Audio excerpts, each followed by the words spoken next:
Welcome to The Road to Zero, a future-proof podcast, as we explore the changing nature of our economy as we look for prosperity and opportunity in not only preserving, but also improving our environment. All right, good morning, Joe. Welcome to The Road to Zero. Thank you. Thank you for having me on today. To hear how you're doing today. Okay. Well, we're doing fine today. We've had a rough road during this pandemic, as everybody else has. We've seen our sales, our revenues drop significantly, mainly because our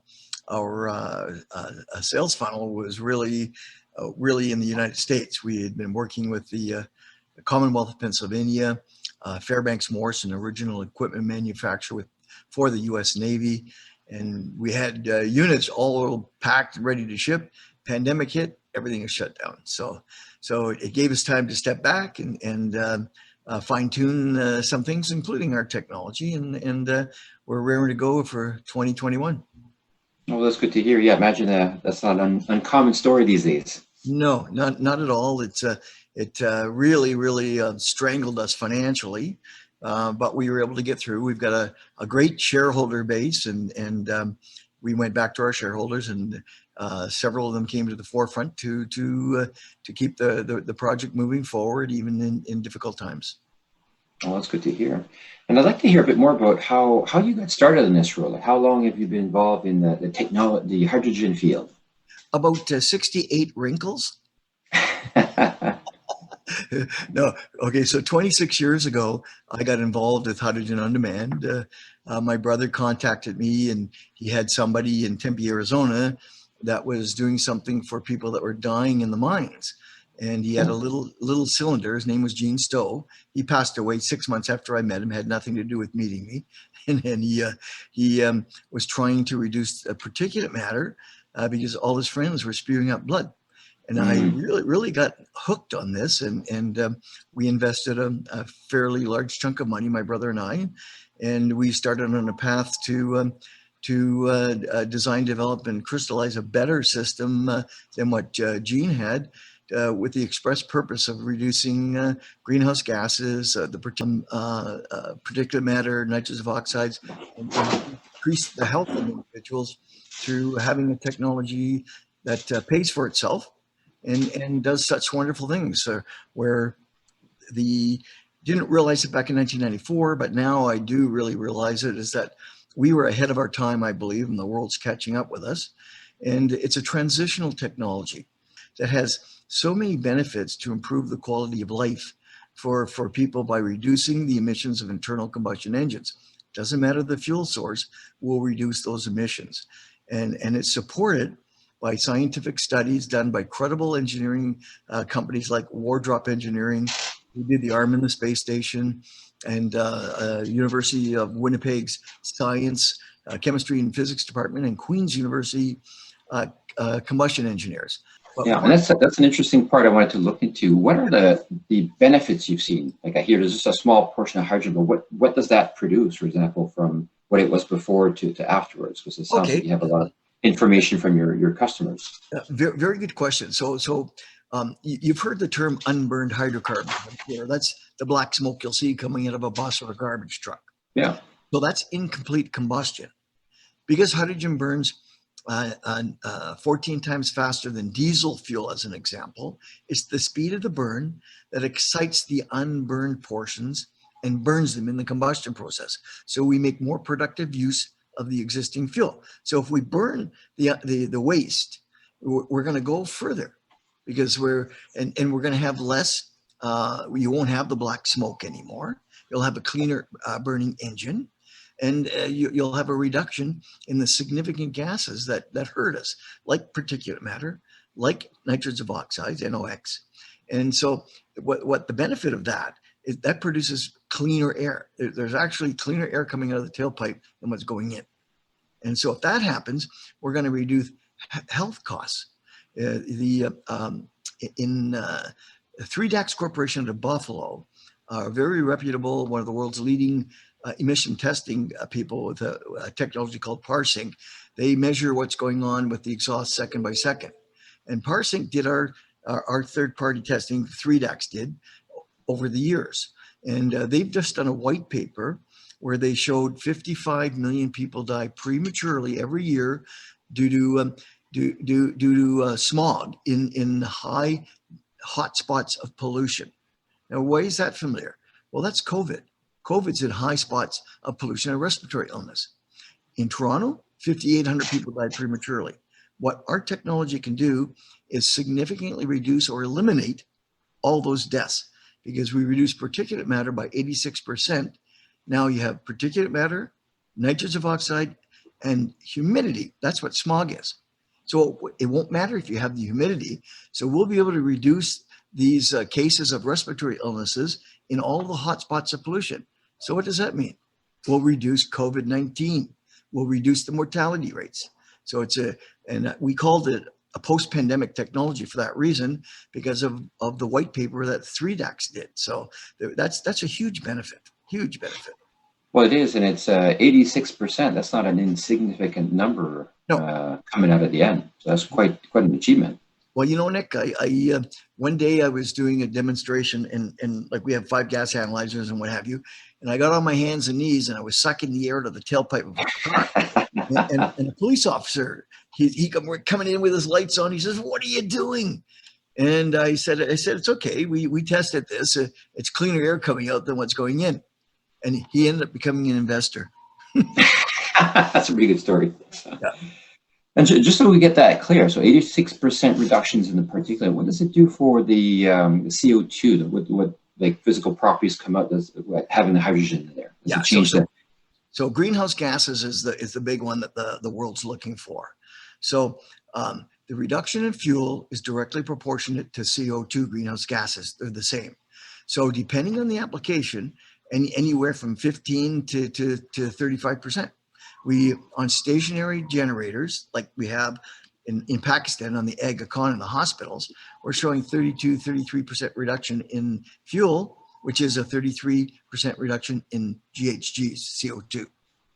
And on a tractor, a highway tractor that we have here in Canada, in Ontario, and in Winnipeg, they're showing between 18 to 21% reductions in CO2. Now, these are tested using very sophisticated emission testing equipment. And so and again, that's our mission here, is to reduce the greenhouse gases on a global basis, because climate change is real. And whether you agree with climate change or global warming, it doesn't matter. The real issue is we have a problem. Yeah, no, I totally agree. Yeah, and our technology can help reduce those. Yeah, and amazing results. And so what I hear, the reductions in CO2 comes from the not using as much diesel, because that hydrogen is in there. It produces more power for its content than the diesel does, because like you said, it burns faster and hotter. That's correct. Exactly. Yeah. So you end up burning a lot less fuel. Yeah. And we're talking about 1%. And then when the engineers and scientists say that I'm full of caca, we went over, we had the pleasure with Fairbanks Morse at the U.S. Navy's expense, and we did modeling at the manned engine facility in Augsburg, Germany. And they tested us on the modeling at 1, 3, 5, and 15%, because again, their engineers and scientists said you need more hydrogen. So the best results were at 1%. That was the sweet spot. 1%. Yep. Interesting. Things got worse with more hydrogen, not better. Yeah. What happens when you put more hydrogen in? It just gets used up in the burning process. It's we don't want to. One of the things that we have designed our system to do is it can't produce more than 4% by volume to air, because if you have 4% by volume to air, pressurized hydrogen, stored hydrogen, 2 of the 3, you'll have an event, a kaboom. So we produce less than 1 atmosphere of pressure. We don't even get close to the 4%.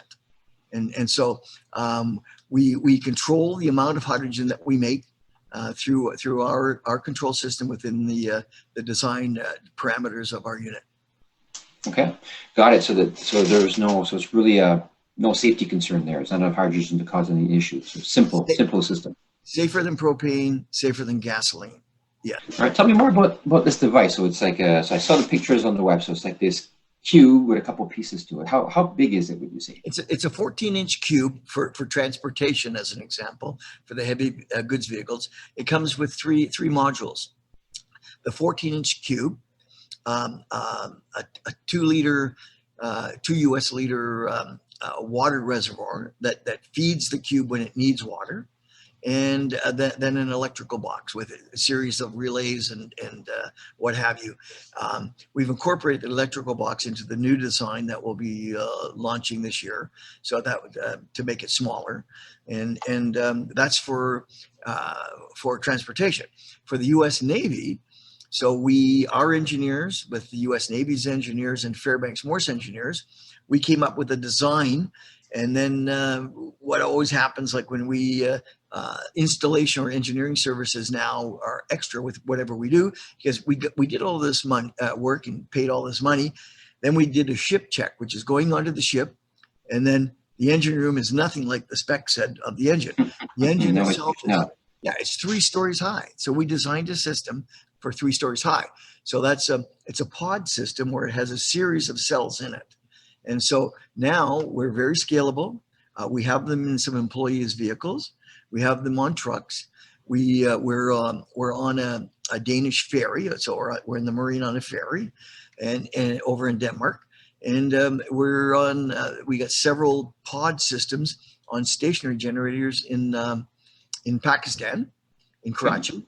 And we're working on a contract where we're a subcontractor with a group for the Canadian Army for remote areas, like we were working with the Indigenous people to help them with clean water, clean air on the reserves, because they all have stationary power. Okay. Really love how it's so scalable. But let's really want to explore all those different markets. I just want to look at the transportation ones. Imagine that's probably your smallest unit, so it has to fit on a truck or so on. So it sounds like you just pour water in it. It's going to take the power from the alternator, and it's basically going to make hydrogen. That is correct. Yeah. And just pump it into the air intake. That's what it does. It's like we're on the suction side, so we're before the turbo. So it's like a Venturi-like effect, and it just sucks the gases through. We have a point of entry, a little tap. Just before at the air intake, and so that way we don't damage the turbo. We don't do anything in modifying the engine, and so we have letters from every original equipment manufacturer that we will not void the warranty with installing our technology. Okay, so it sounds like a very simple install. Well, it's very simple, yes and no. We don't allow anybody to install until they go through a certification with us here in Aurora, and that's because we're still dealing with hydrogen, and they need to understand hydrogen. And so we go through a day of theory, and then we let them do a few installs, and it isn't rocket science. And a good installer, it's the issue with installing is the real estate now, finding room to put it, because they've got so many pollution control devices on that they don't need. Just so you know, if they had our technology, you could get rid of the diesel particulate filter, you could get rid of the DEF systems, and we would do a better job than what they do, and they wouldn't have the nightmare of the maintenance challenges they have with those technologies. Yeah, well, it's interesting that the maintenance piece seems like it's a really big piece in the business equation, because it sounds like there's alternate systems you'd have to have if you don't have this. So if you have this, you don't have that, the cost of that, the maintenance cost of that. But tell me more on what happens with having that hydrogen, that cleaner burn. What happens to the maintenance profile of some of these engines? Absolutely nothing. What it does is it reduces the time, it'll cut the oil changes in half, because we keep the oil clean. Like, actually, one of the most visible things you can see and touch is when they go to do an oil change after they had our system on, and they're going, but it's clean, and you can see through it. So they don't need to change the oil. We move out what is called a regeneration cycle, a regen cycle, because of the legislated emission technologies called the diesel particulate filter. Like one of the big things they have is they're always going through a regen cycle, and the truck's on the side of the road, it's plugged up because it's an onboard incinerator, and it gets clogged. particulate matter. It's supposed to Yeah. burn it off. So that we'll move that out. We have drivers with our technology on where they regen maybe once a year. That saves them all kinds of money, all kinds of downtime, like thousands and thousands of dollars per truck per year. Wow. So it seems even without even the fuel efficiency savings, there's even a big maintenance cost savings of having the system. There's more maintenance cost savings today than there is with fuel now. It's really become a maintenance device. And then, we're still going to save them the 15 to 20% in fuel. So Yeah. it's a pretty big, we have an ROI calculator that we provide every customer with, and it's a plug and play. They throw their numbers in there and it shows them, like it's about a 9-month return on investment for a trucker. Really? Is that what you found has been the average, 9 months before you pay this device back? Yeah, for a long haul truck. For in city, it'll be about 14 months. 14 For a months. stop and go type of an application. Okay. And then this device, what's the average cost, like some of your smallest units? What would it cost to actually have this installed? Or, well, what I tell the driver is that it's free and we give you a check every month. So because of the return on investment with this, and we have a partner in participation called the Royal Bank of Canada, who now has a lease program for us from Halifax to Vancouver, and at about 6%, and in the United States with the bank they bought. So we can put this on for a guy for $300 a month, and he's going to save about $1,000 a month. So that's why I say it's free, and it doesn't put any money down. So you can go that route or pay $15,000. So most guys go the $300 a month route.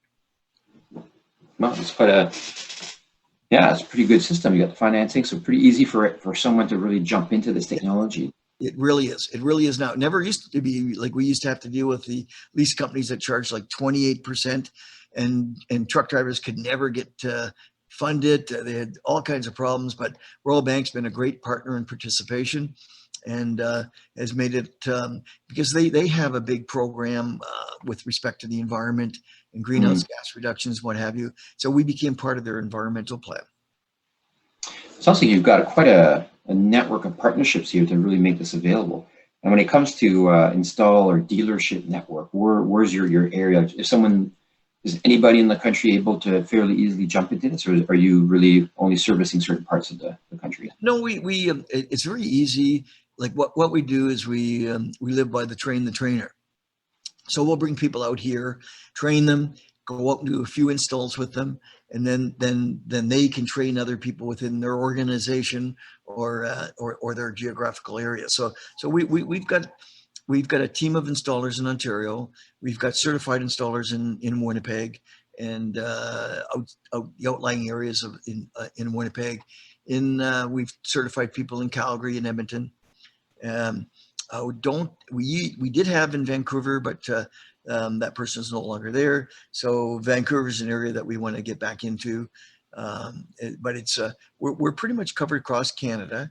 In the US, we send our teams from here to do installs in the United States until the pandemic hit. But we do have some certified people in Wisconsin, down in Florida, where we were doing business. And of course, with Fairbanks Morse for the U.S. Navy.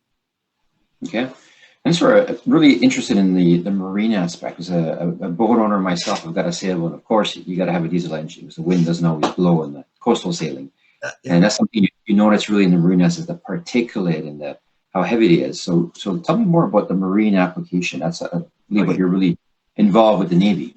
Yeah, well, you always have to listen to the market. The market tells you what you've got to do and where you go.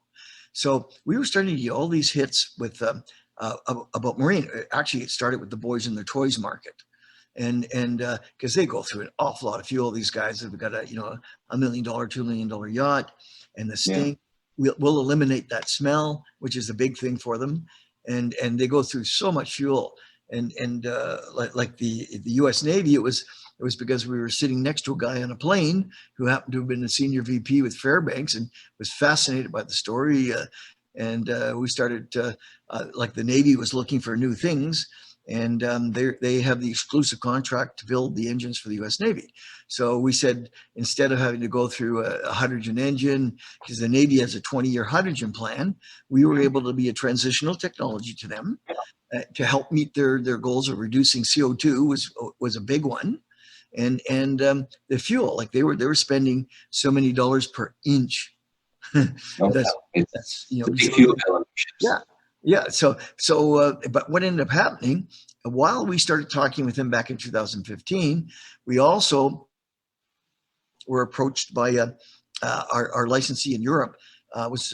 He approached the Danish Marine Authority, and so we worked with Lloyd's Registry to get the approvals, and we installed on a ferry a 3412 Cat engine. Caterpillar did the third-party fuel, and we showed a 26% reduction in fuel on that ferry.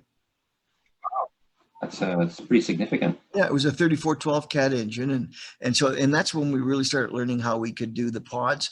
Our very first twin unit system was on that Danish Marine Authority. So now we've got it down pretty good with respect to well, how much would it cost in the Marine? Well, basically $1,000 per liter of engine displacement, because that's how much hydrogen you need, so much per liter of engine displacement, and it's at $1,000 a liter. So like with a 37-liter engine, it would be $37,000 plus engineering services. But the return is huge, because marine engines are very similar to a stationary generator. They don't have all the variables that a truck has. It's a nightmare to measure a truck. Yeah, it would be. Yeah, because they're not always going the same speed. No, not always going the same speed. They have different loads. Just are they going highway? Are they going city? Stop and go, like a garbage truck. The province of Ontario, through Stewardship Ontario, paid for a study on garbage trucks with our technology back in 2013. And so we were much different fuel. You're talking about 8 to 10% savings, not 20. It's a lot less than savings, but bigger savings on maintenance, because that stop and go is really hard on the engine. Yeah, really interesting. And do you have a good case for the maintenance for some of those as well? We're starting to. That was the toughest thing to get. But we've been doing it long enough now that we're starting to get real numbers. And again, we're relying on our customers to give us the data, which every customer always said they had great data, but that's not always the case. And so we got into telematics. The telematics now, we can tie into anybody's telematics now with our system, so that we can receive real-time data on the various maintenance issues, because everything's done by event now. That's true. Yeah. So it's easier to get the data today than it was just 5 years ago. Yeah. A whole other piece we haven't talked about the carbon credits. It sounds like you even started touching on that market, because there's a clear reduction here. And how does that play out with your systems? Okay, well, it's back in 2005, we had the vision to, I call it vision now, you can say that, of starting to work on an ISO 14064 Part 2 approved carbon plan. So we did phase 1 in 2005. 2011, phase 2 was having a complete green print assessment done. Now, a green print assessment, we're the only hydrogen on demand company in the world that's paid the money for this. And we're the only hydrogen on demand company in the world that can monetize the CO2 or carbon reduction, which are called carbon credits. As an example, a truck with our technology on, with a 10% savings, would save 37.5 tons of carbon per year. And if it's 20%, then it's 75 tons. If it's 30%, then it's, again, more, 125 tons. Talk about the green prints. Would that enable someone who purchases the technology to actually be able to claim carbon credits out of converting your fleets? Yes, and we help them through our environmental lawyer. We've got it so that we control the carbon credits. Technically, the end user owns them, but we control them, because in trucking, as an example, in order for it to be economically viable, you have to submit a project plan. So you need at least 200 trucks. And so, so we're allowed to bundle. We can put them under one umbrella, make a submission, like we have a submission on the Calgary Exchange in Canada, the Canada Registry, CSA Registry, and we are members and have been approved for the gold standard registry for carbon. That's the highest standard in the world, and so we can monetize these carbon offset credits and do one of two things. One, reduce the green footprint of like a municipality as an example, or an individual trucking company, or the money that we get from it minus legitimate business expenses, we share amongst the end users. So we can actually put money back in their pocket, another revenue stream. Okay, so another way of paying this for the system as well. Yep, correct. Yeah, it's kind of great for the small guys. You just do all the work for them, and they get a bit of a bonus. Yeah, 100%, because it's very expensive to do the work, and so we've done the first part. And you don't have to redo that ever again. Like we've done you have to quantify and verify by 2 third parties. So the quantification side we've already done and completed and spent the money on. So it's just bringing another consultant in. Consultants have to get paid, and they do the verification, and the project plan is submitted, and the carbon offsets are bought by they're bought by anybody. They're bought by the Googles of the world, Microsoft, whoever. Yeah. And so it's really neat. We've become a bigger player in that space now, and it's something that we're working towards a green carbon exchange that we'll manage, and we're getting a lot of interest in that. Okay, and that's a great question. I was curious to see what is the future. So you have this device now. You're in the marine market, standalone diesel market, the automotive market, and I really hear the work you're doing in the carbon offset. So what is the next project, or where do you see your technology going next? Well, we know like the military applications. One of the big things we're working towards, and it's very difficult. It's about funding again, but it's with the indigenous people and third world countries. We're big on moving into the third world countries in order to the sickness and the deaths that occur in Ghana, as an example. We're working with a group there because stationary power provides all of their electricity. They're all off the grid, but the diesel fumes are killing them and poisoning their water. A good example, in North America, we were doing a project, but the pandemic slowed this down. In Orlando, Florida, Lynx Transit, we were talking with them, and we were going to do a pilot because six counties in Orlando have poisoned drinking water from the diesel particulate from buses and school buses. And so with our technology, we would virtually eliminate that and clean up their drinking water. That's in Orlando, Florida. Now, this takes place in Africa, in Pakistan, in India. Like we have a licensee in India that we've just started working with the Indian Navy with them, but it's for the villages that are off the grid and use stationary power. So we're really looking towards becoming more of a humanitarian technology in saving lives, and that's where I see a big thing for us is, and it's just about and there's the World Health Organization, the World Bank. Like we were approved for funding a few years back in Madagascar because they were dropping like flies from bad water, bad air, which we could fix. But there were some issues with corruption there, and so as soon as that little issue is cleaned up, we'll be there. Yeah, it's really interesting because that's one thing I've never really thought about is that further on impact to groundwater. So this comes out of the particulate. We know the air is dirty, but that it actually, I imagine, from the rain or just goes down on the ground and gets washed into the waterways. Yep. And, so fumes from buses and trucks are poisoning our drinking water.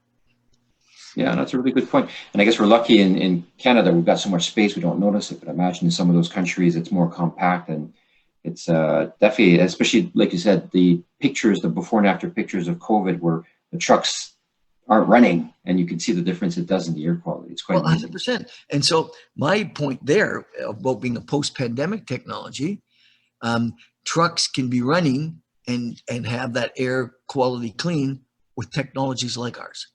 And you would reduce, you'd mitigate the risk of COVID doing any damage, and you would definitely reduce the mortality rate with our technology on board in these pollution hotspots. Like, we could keep clean air. Like, I know I fly to Winnipeg, I get off the plane, I go, then I fly back to Toronto, and it's not that I can smell the pollution. I go, oh God, it tastes bad today. Because it's that bad here. Yeah, that's and it's a good point you mentioned with COVID, because those are the areas that were hardest hit, because there's a link to that air pollution and lung impacts. There's a direct relation. Like, you have a lot of the people that say this is a hoax. There's all kinds of hospital beds empty. Yeah, in low pollution areas. Go to Houston. We know a nurse there, and people are dying on the steps going into the hospital because there's no beds. And in high pollution areas, there's no beds. And COVID runs rampant in high pollution areas, and we are the most effective in high pollution areas. Yeah. No, I clearly see there's amazing clean air benefits. The pollution benefits are just amazing, and I really hear even the business case. A lot of, if you take that element out, just from the fuel efficiencies and the maintenance savings, it seems like there's just a great business equation just there, and the fact that you have that level of an impact on the air and the pollution. So 100%, it's a win-win. It's something, and that's what really bothers me sometimes when governments look at different programs. We're the only technology I know of on this planet that does so much good, and it pays for itself. It won't cost them anything. Just incredible. Yeah, good. And how is business right now? Like, how many systems have you sold in Canada or in the world so far? Well, we've got several hundred systems sold globally. It's like a couple hundred in transportation. We're starting to get our count up with stationary power. There's some companies we're not allowed to say that we're working with. Like, I was actually not supposed to mention the U.S. Navy, but I did. So, okay. And let's say someone today wanted to have their fleet and wanted to start the process of conversion. How does that look like? Oh, okay. So we would do a pilot with them, because nobody, no matter how enthused they are, these guys are businessmen. They haven't gotten to be where they are by not being sound businessmen. So we do a pilot of 5 to 10 units. I won't do less than 5, because you need some statistical validity. We always have, guy's got 1,000 trucks. He wants to do 1 unit. What's that going to prove? Nothing. And how many will you order after that one? 1. That's our experience. So let's do a minimum of 5. I'd prefer 10, so that we can have some statistical validity. And if one truck was down from mechanical failure, not to do with the hydrogen, you still got 4 other trucks there with good results. So that's how we've really started to grow this, and what we've done with some companies in Winnipeg and in Southern Ontario. So they've gone from 5 to 25. And that's the kind of jump you want. Then you can go 25 to 100, because again, they won't do their whole fleet. They want to see this work over time.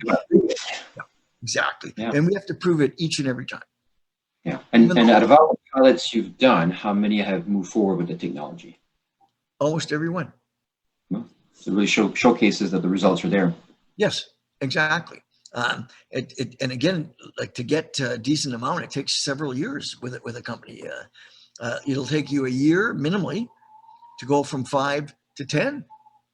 So it's a long sales cycle. Yes. And then we started going bigger because of the market asking us to.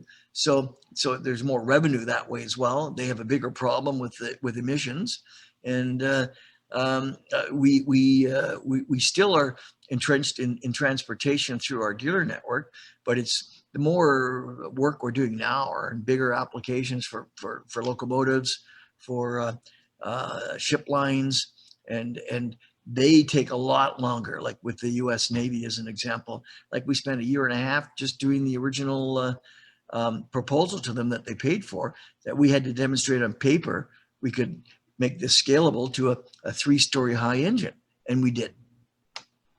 Okay, well, it opens up a lot of markets, because there's a lot of big ships out there. Oh, huge! They have more pollution than like the ships in LA Harbor account for more pollution than all of the cars in Los Angeles. So it's a big issue. No, it definitely is a big issue. Marine pollution to the environment. So there's a lot of growth there potential. Definitely. IMO 2020 regulations. they've got to eliminate high sulfur fuel and go with low sulfur fuel, which means this is costing ship lines tens of millions of dollars. Our technology will reduce the SO2 to virtually zero, where they don't have to do this. They don't have to change their routes to find where they can pick up low sulfur fuel. And so that's why but again, the pandemic slowed everything down with us. So, but it's, we're still have relationships with some of the bigger shipping outfits, and we'll be doing something once the pandemic's under control. Got a pretty good team working for you over there. Absolutely. Really dedicated team of guys that we have here in Aurora, a group of company guys we have in Winnipeg, because we started out in Winnipeg, so we still have roots there and people there. And we're building a good team in the Calgary, Edmonton area. Really excited about the guys that we're getting involved with there. And again, you need to surround yourself with people smarter than you. And that's what we're doing, because that's what will really help us move forward. Yeah. No, I love it. And I love the, being a company with a mission, I'm sure makes a difference for people too. Just the fact that you're making that kind of an impact in the world as well. Yeah. You have to have a purpose, and you never lose sight of that purpose. And that purpose is to improve the quality of life for mankind. I mean, that's truly what we want to do. And, you know, behind me, on the side of me, I've got pictures of my kids and my grandkids, because I just have to look at them as to like, why am I still so motivated this way? Because I want to make sure that they can breathe clean air. And it's my generation, we screwed this planet up. It's up to us to fix it. Yeah. Well, I acknowledge you for being on this like multi-decade journey from having that idea, seeing what you saw at the beginning, and then hammering this out, and really having a real impact on like a lot of areas of transportation. Well, I'm as excited today as I was in 1994, and like I said, it's like I said 68 wrinkles, it's probably 100, but you know, there's been some tough times, and I always like telling the story. My mom came to visit me, and my oldest son was with me, and we were out here by ourselves in the early like 1995. My mom came in, and she opens the fridge and she goes, "Oh my God." She goes, "You've got a bottle of ketchup, a bottle of mustard, and a loaf of bread. What the hell is this?" And I said, "Variety." Glass has to be a half full. Yeah. Anyway. No, I love it. Well, thank you for joining us today and just really sharing what you're up to and give us the idea of what's available. So definitely it's a pretty ready technology now. And what's the best way for people to get a hold of your website, I take it? Yeah, the website, it's www.innovativehydrogen.com, or they can call us at 905-713-3500. I'm extension 710. And I look forward to anybody with any questions. And we're very excited about where we're going. We just need to, we need resources to bring on more talent and people, and help us with and global capital to make sure that this technology gets out there everywhere. So, and I appreciate you asking me on, and I look forward to the event on January 27th, and God bless you, Nick. Thank you. Well, thank you very much.